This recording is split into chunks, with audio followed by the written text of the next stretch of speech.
안녕하세요. 반갑습니다. 비트코인 뉴스 팡입니다. 2020년 6월 18일 비트코인 뉴스 전해드리도록 하겠습니다.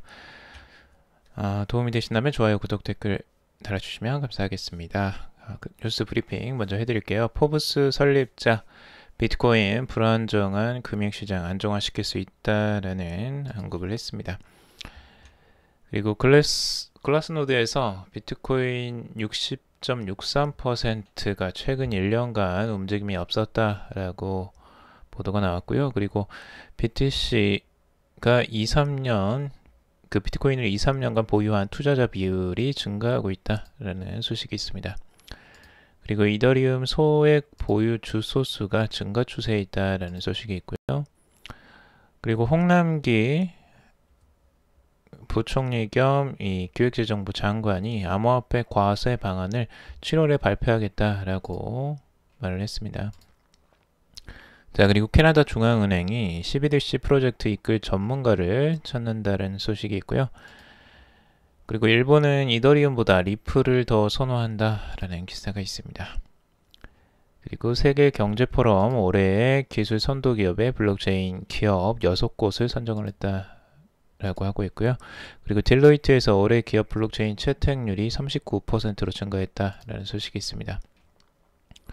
그리고 베이비 부머 세대도 이 비트코인에 관심을 가지고 있다는 소식인데요.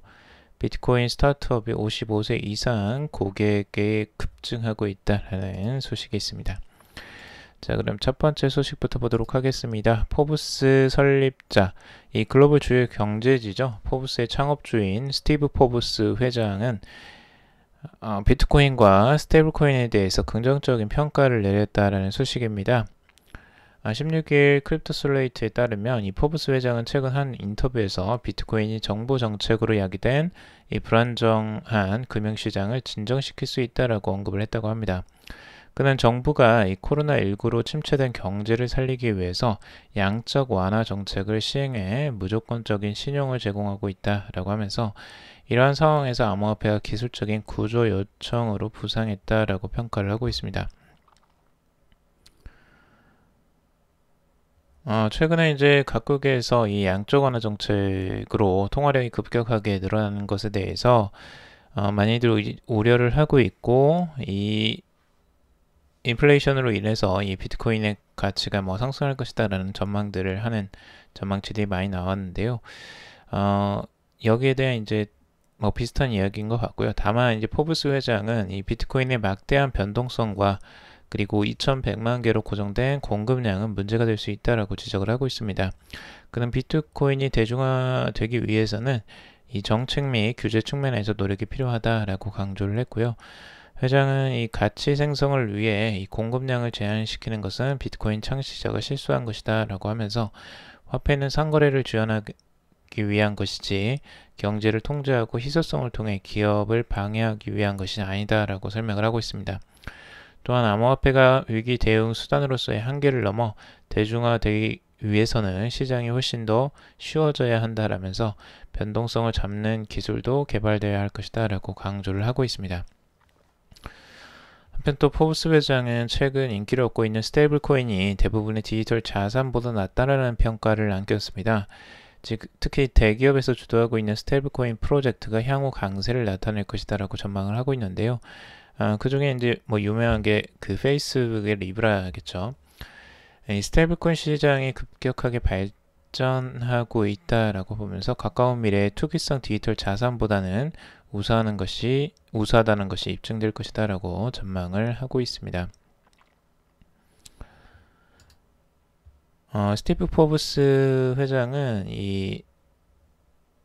지금 이 경제지 포브스의 창업주이고요. 그리고 포브스지의 편집 주간입니다. 그리고 뛰어난 경제 예측과 전망으로 여러 차례 또 수상을 하기도 했다고 합니다. 자, 그리고 비트코인 전망들 같이 한번 살펴볼 건데요. 지금 비트코인의 가격 전망 트레이딩샷의 분석입니다. 트레이딩샷 같은 경우는 이 과거에 지금 3월, 4월 정도에 위치해 있던 그 패턴들과 지금 작년이죠. 그리고 올해의 지금 패턴이 비슷한 패턴을 보여주고 있다라고 해석을 하고 있습니다. 우선 이 가격 패턴으로 봤을 때 이 바닥에서 이 상승하는 폭을 봤을 때요, 171.50%가 그때 한번 상승을 하고 그 다음에 추가적인 상승세가 또 한 번 이렇게 나왔었죠. 그래서 그때의 패턴처럼 지금도 지금 바닥을 찍고 올라온 이 수익률 자체가 171.29% 정도가 지금 되어 있고, 여기에서 추가적으로 지금 추가적인 상승세가 이때처럼 이제 다시 나올 가능성들을 열어놓고 지금 보고 있습니다. 우선 가격이 한번 상승하고 콘솔리데이션이 한번 나오고, 두 번째 다시 한번 상승하고 다시 또 가격이 모아지고, 세 번째 이렇게 지금 올라가는 형태들이 나왔었는데요.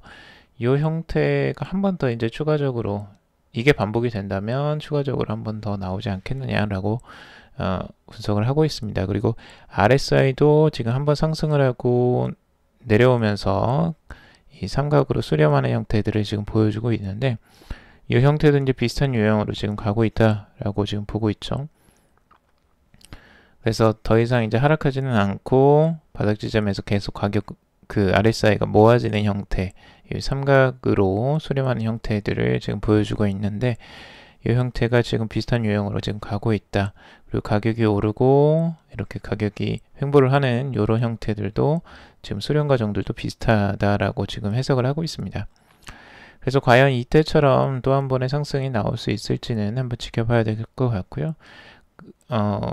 이런 이제 패턴들을 항상 이제 비교를 해서 이 비슷한 패턴들이 나올 가능성들을 이 트레이딩 샷 같은 경우는 좀 자주 언급을 합니다. 자, 그리고 알라마스터즈는 조금 다른 이 단기적인 분석인데요. 지금 단기적으로는 추가적인 하락세가 조금 더 보여진다라고 보고 있습니다. 그래서 9,125달러 그리고 8,600달러 선까지도 지금 이제 조정세가 나올 가능성들 보고 있습니다. 아직까지 이제 이 트렌드 라인이 위쪽에서 이제 저항선은 계속 맞고 있다라고 단기적으로 지금 보고 있고요. 4시간 봉으로 봤을 때 추가적인 단기적인 하락세가 조금 더 이어지지 않겠느냐라고 알라마스터즈는 분석을 하고 있습니다. 자, 글라스노드에서 이 비트코인 60.63%가 이 최근 1년간 움직임이 없었다라는 분석인데요. 지금 비트코인 투자자들이 이 불확실한 경제 상황과 가격 강세에도 불구하고 수익성을 포기하고 비트코인을 지속적으로 보유주인 것으로 지금 파악이 되었다라는 기사입니다.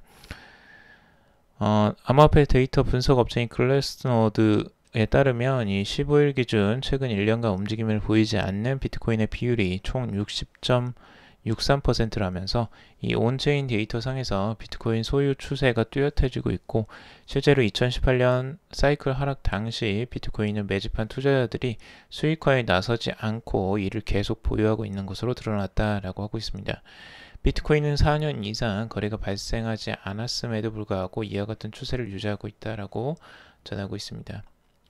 또한 이 해당 미디어는 움직임이 발생하지 않는 비트코인을 분석할 수 있는 방법으로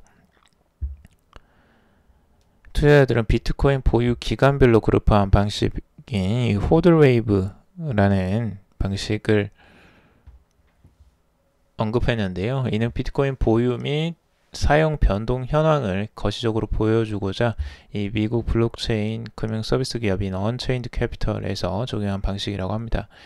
투자자 이 선호도 파악도 가능하고, 이 호들 같은 경우는 비트코인을 사용하거나 판매할 의사가 없는 상태에서 비트코인을 보유한 투자자들의 행동을 의미하며, 이 코인의 움직임이 없는 각 주기는 비트코인의 공급률 대비 움직임이 없는 비트코인의 비율과 움직임이 없는 기간을 시각화해서 나타내고 있습니다. 그래서 지금 이제 변동성들을 여러분들이 같이 보시면 1, 2년 동안 그리고 2, 3년 동안 이 보유하는 비율들이 꾸준하게 지금 이제 상승하는 흐름들을 보여주고 있다라는 걸 알 수가 있습니다. 그래서 장기적으로 이 보유하는 비율들이 지금 증가 추세로 계속 나아가고 있는 모습을 지금 우리가 알 수가 있죠.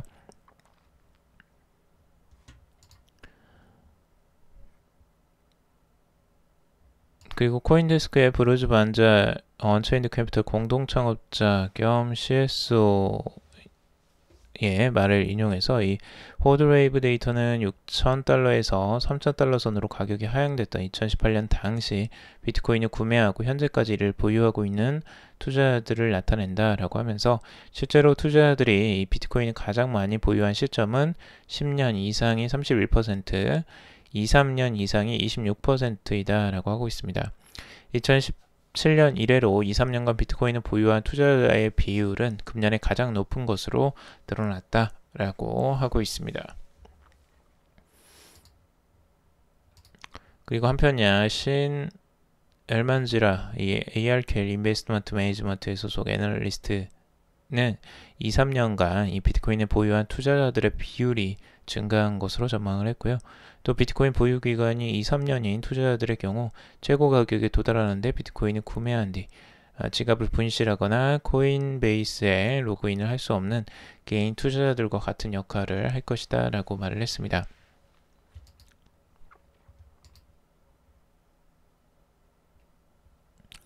자, 그리고 이더리움 이 소액 보유 주소수가 증가 추세에 있다라는 소식인데요.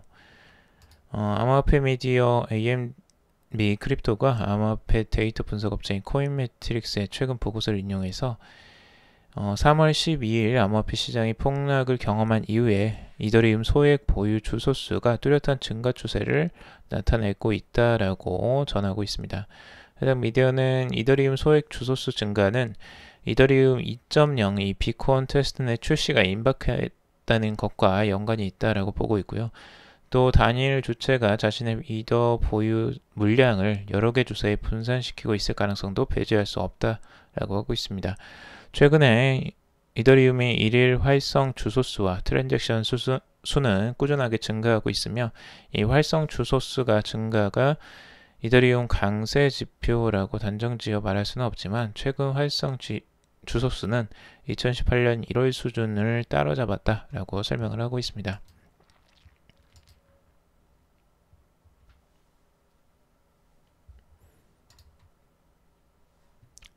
자, 그리고 홍남기 부총리가 암호화폐 과세 방안 7월에 발표하겠다라는 소식이 있는데요. 17일 홍남기 부총리 겸 기획재정부 장관은 암호화폐 과세 문제는 7월에 정부가 과세하는 방안으로 이 세제 개편에 포함돼 발표하겠다라고 말을 했습니다. 홍 부총리는 이날 국회 기획재정위원회 전체 회의에 출석해서 암호화폐 과세에 대한 김주영 더불어민주당 의원 질의에 이같이 답했다고 하는데요. 홍 부총리는 여러 변화에 맞게 새로운 조세 체계를 갖춰가는 일을 이제까지 해왔는데 특히 올해 세제 개편안을 마련하면서 여러 세목과 세종에 대해서 새롭게 과세 체계를 다듬는 작업을 하고 있다라고 하고 있습니다. 그리고 디지털세 등 새로운 과세 체계에 대해서도 적극 대응하겠다라고 말을 하고 있습니다. 앞서 이제 기재부는 지난 11일 암호화폐 매매 차익에도 양도소득세를 부과하는 것으로 가닥을 잡았다라는 이 국내 언론 보도가 나왔었는데요. 여기에 대해서 구체적인 내용은 결정된 바 없다라고 밝힌 바가 있습니다. 그래서 앞으로 어떤 식으로 지금 이 세금이 부과가 될지 지켜봐야 될 것 같고요. 7월에 다시 한번 보도록 하겠습니다. 그리고 캐나다 중앙은행 CBDC 프로젝트 이끌 전문가를 찾습니다 라는 기사인데요. 캐나다 중앙은행이 이 중앙은행 디지털 화폐인 CBDC 프로젝트를 이끌 전문가를 지금 찾고 있다는 소식입니다. 디지털 형식이지만 이 현금 속성을 가지는 CBDC 시스템을 설계할 계획이라고 이 캐나다 중앙은행은 밝히고 있는데요. CBDC 프로젝트 총괄을 구한다라는 내용의 공고를 게재했다라고 합니다. 이 중앙은행은 사회적으로 그 중요도가 매우 높은 프로젝트라고 하면서 이 정책, 다양한 이해관계자 요구, 그리고 파일럿 시스템 구현을 위한 기술 아키텍처 개발 등 매우 다양한 요인을 고려해야 할 것이다 라고 강조를 하고 있습니다. 캐나다 중앙은행은 이 CBDC 설계 과정에서 다뤄야 할 도전 과제로 프라이버시, 보편적 접근성, 그리고 탄력성, 그리고 보안을 언급했다고 합니다. 은행은 CBDC가 현금처럼 제약 없이 편리하게 사용 가능하면서도 강력한 보안도 가능해야 한다라고 보고 있습니다. 은행은 화폐와 같은 수준의 익명성은 아니더라도 이용자의 프라이버시를 반드시 보호해야 한다면서 동시에 자금 세탁 방지를 비롯한 다양한 규제에도 준수해야 된다라고 설명을 하고 있습니다. 그래서 캐나다에서도 이 중앙은행이 직접적으로 이 CBDC 개발 프로젝트를 지금 추진하려고 하는 것으로 볼 수가 있고요. 여기에 대해서는 조금 아직까지 이제 조심스러운 입장을 보여주고는 있습니다. 그래서 은행의 대변인은 만일의 경우에 이제 대비해서 비상계획을 추진하는 것이지 이게 이제 CBDC를 발행하는 실질적인 그것은 아니다라고 아직까지는 조금 한 발 물러서고 있는 상태에 있습니다. 하지만 만약 이제 중국이나 다른 나라들에서 CBDC가 막 출현을 하고 리브라까지 이제 출시가 된다면 아마 캐나다 중앙은행도 거기에 대해서 좀 더 한 발짝 나아가지 않을까라는 생각이 들기도 합니다. 자, 일본 이더리움보다 리플을 더 선호한다라는 소식인데요. 지금 암호화폐 거래소 비트맥스가 암호화폐 투자자 1498명을 대상으로 이 가장 선호하는 암호화폐를 묻는 설문조사를 실시했다고 합니다. 일본에서 이제 조사를 한 건데요. 지금 비트코인은 26%로 일본 투자자가 가장 선호하는 암호화폐 1위를 차지했고요. 2위가 지금 25%로 리플이 차지를 했습니다. 그리고 3위가 이제 9%로 이더리움이 이제 차지를 했는데요. 지금 이제 세계적인 순위하고 많이 다르죠. 지금 일본 같은 경우는 리플이 25% 정도의 조멜로 지금 꽤 리플의 인기가 꽤 높은 것으로 지금 나타나고 있고 이더리움은 거기에 비해서 조금 더 약세를 지금 면치 못하고 있습니다. 전통적으로 지금 일본 투자자들은 4명 중에 이제 1명이 리플을 가장 선호하는 것으로 지금 나타나고 있는데요. 원래 리플에 투자되는 이 SBI 은행하고도 또 연계가 있습니다. 그래서 리플에서 이제 파트너십을 맺고 이 일본의 주요 글로벌 은행인 이제 SBI하고 같이 지금 열심히 마케팅을 또 하고 거기에 대한 효과가 지금 나타나지 않나라는 생각이 들긴 합니다. 그래서 리플이 인기가 지금도 일본에서 유지가 되고 있는 것으로는 나타나고 있는데 문제는 이제 그만큼 성과를 지금 실적이 나타나지 못한 부분에 대한 실망감은 아직까지 있는 것 같습니다. 그래서 최근에 그래 인기는 있지만 그런 이제 실적에 대한 실망감들을 지금 보여주고 있다라고 지금 나오고 있습니다. 기사에서. 자, 그리고 세계 경제 포럼 올해 기술 선도 기업에 블록체인 기업 6곳을 선정했다는 소식입니다. 세계 경제 포럼이 올해 첨단 기술 및 혁신 분야를 이끌어갈 기술 선도 기업 명단을 공식 웹사이트를 통해서 발표를 했다고 하는데요. 이 제20차 기술 선도 기업 명단에 이름을 올린 블록체인 암호화폐 기업은 비트코인 확장성 솔루션이 라이트닝 네트워크를 개발한 라이트닝 랩스 그리고 이 블록체인 스마트 컨트랙트 기술을 세계 데이터와 연결하는 이 체인링크 그리고 암호화폐 담보 대출 플랫폼인 메이커다오 그리고 블록체인 분석 업체인 엘립틱 그리고 남미 암호화폐 결제 게이트웨이 리피오 그리고 블록체인 기반 환경 자본 거래 시장인 베리디움 랩스 총 6곳이 선정이 되었다고 합니다. 올해 기업 명단에는 탄소 포집, 배양유, 그리고 순환경제, 식품 보안, 그리고 금융 접근성 등의 첨단 분야의 유명 기업들이 대거 포진해 있다라고 하는데요. 코로나19 대응에 기여한 기업들도 이름을 올렸다고 합니다. 세계경제포럼은 지난 2000년부터 초기 성장 단계의 유망 기업들을 기술 선도 기업으로 선정해 왔는데요. 앞서 에어비앤비, 구글, 트위터, 킥스타터, 모질라, 스포티파이, 트랜스퍼와이즈, 위키미디어 등이 해당 명단에 이름을 올리기도 했었습니다. 2015년에는 리플이 올라가기도 했고요. 2016년도에는 블록체인.com이 기술 선도 기업으로 선정이 돼서 이 가능성을 인정받은 바도 있긴 합니다.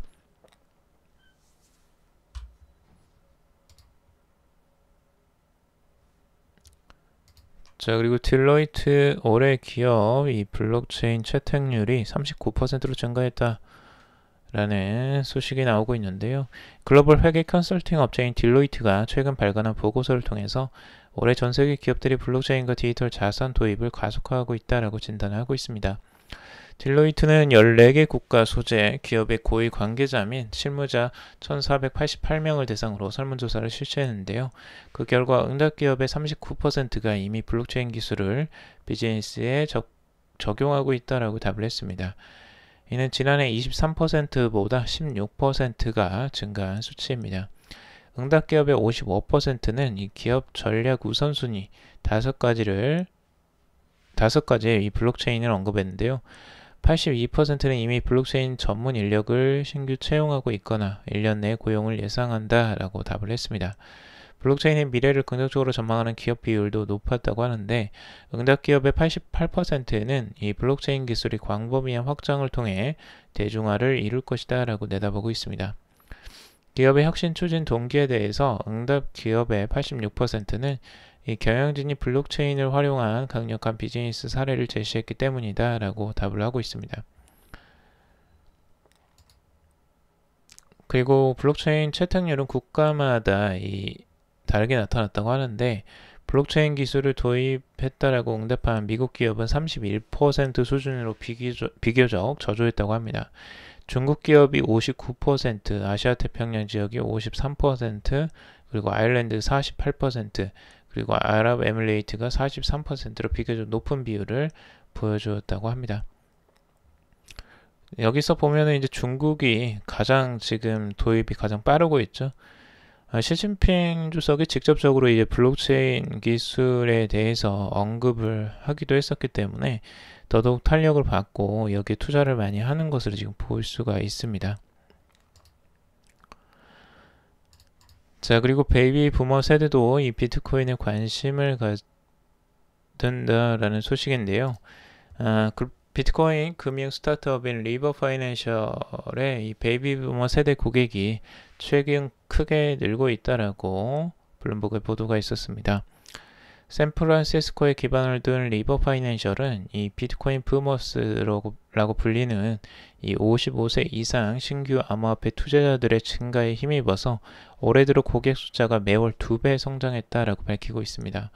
이 리버 파이낸셜은 또 월 평균 비트코인 트랜잭션 규모도 금년에 80% 늘었으며 연방준비제도의 자산 매입 재개에 대한 투자자들의 반응이 트랜잭션 증가의 일부 요인이라고 설명을 하기도 했습니다.